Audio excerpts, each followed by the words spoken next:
दोस्तों, जिस तरह इंसान अपने परिवार से प्यार करता है उसी तरह इच्छाधारी नाग नागिन भी अपने परिवार से बहुत प्यार करते हैं।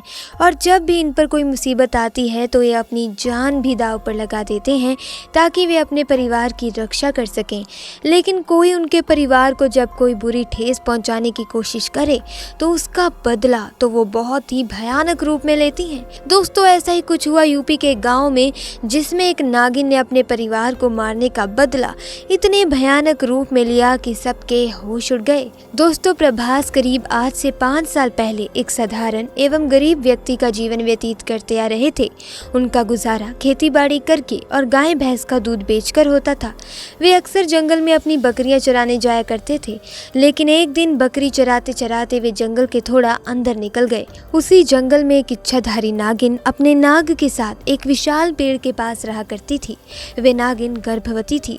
शाम का वक्त था और प्रभास जब उस पेड़ के पास से गुजरा तो उसे वहां एक तेज चमकती चीज दिखाई दी।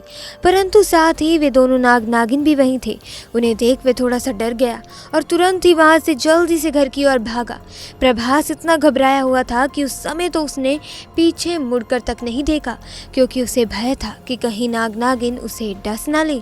परंतु उस रात उसके ध्यान में वो चीज जो चमक रही थी वो बार बार आ रही थी। वे इतना तो समझ गया था कि हो ना हो वो बहुत ही मूल्यवान चीज थी और अगर वो मुझे मिल गई तो मैं भी धनवान हो जाऊंगा। परंतु सबसे बड़ी मुसीबत थी वे दोनों नाग नागिन, क्योंकि वे नाग नागिन हमेशा उसी पेड़ के पास उस चमकती चीज के पास ही रहते थे। अगले दिन वे वापस जंगल उसी पेड़ वाले स्थान पर गया और कुछ दूर खड़े रहकर छिपकर उस पेड़ के पास रह रहे नाग नागिन को देखने लगा।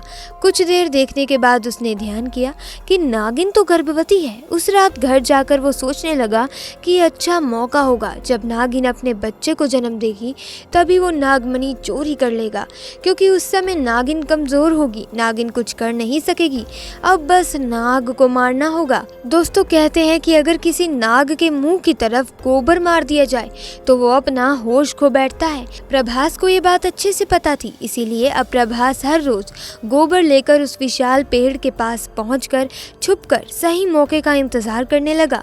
काफी देर इंतजार करने के बाद एक दिन वो मौका भी आया दोस्तों, जब नागिन अपने बच्चे को जन्म देने वाली थी। तभी चुपके से प्रभास ने नाग के मुंह पर तेजी से गोबर मारा और वहीं पर एक बड़े पत्थर से उस नाग को मार डाला। फिर उसने नागिन और उसके बच्चे को भी मार डाला और उस मणि को उठाकर जल्दी से घर की तरफ निकल पड़ा।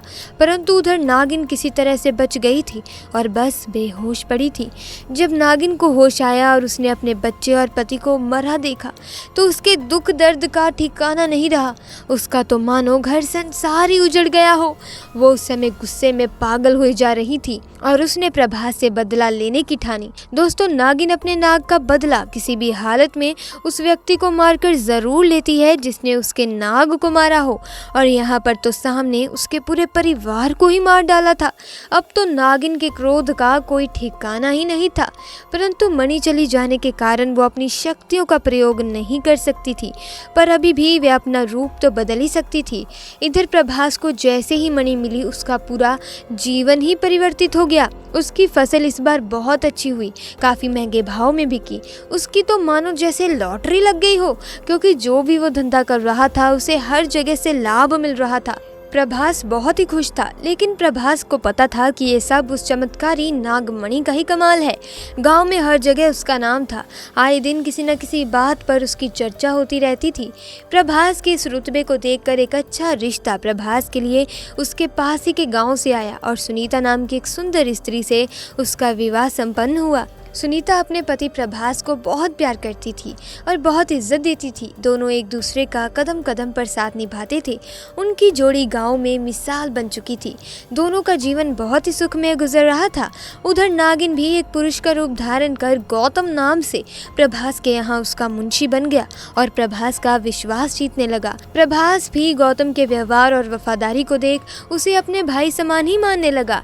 एक दिन सुनीता अपने पति प्रभास के पास आती है और बताती है कि तुम पिता बनने वाले हो, मैं गर्भवती हूँ।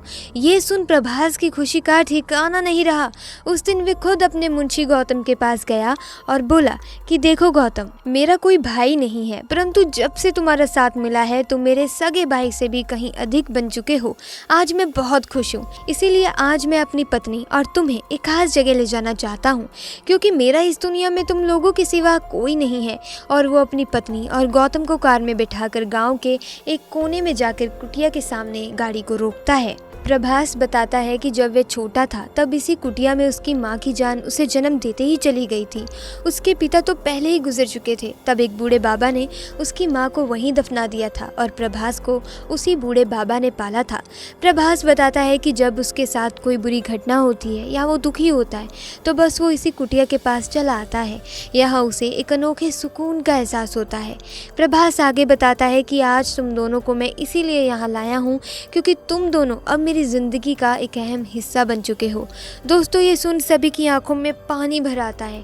कुछ देर रुकने के बाद जब वे वापस पहाड़ी से होते हुए घर को जाते हैं तो अचानक से उनकी गाड़ी पहाड़ पर एक बड़े पत्थर से टकराती है और गाड़ी को जोर का झटका लगता है, जिसके कारण प्रभास तो कार में फंसा रहता है, परंतु सुनीता उसकी पत्नी पहाड़ से नीचे गिर एक पेड़ पर अटक जाती है और उस पेड़ के ठीक नीचे बहुत गहरी खाई होती है। दोस्तों वो रात कार्तिक पूर्णिमा की थी।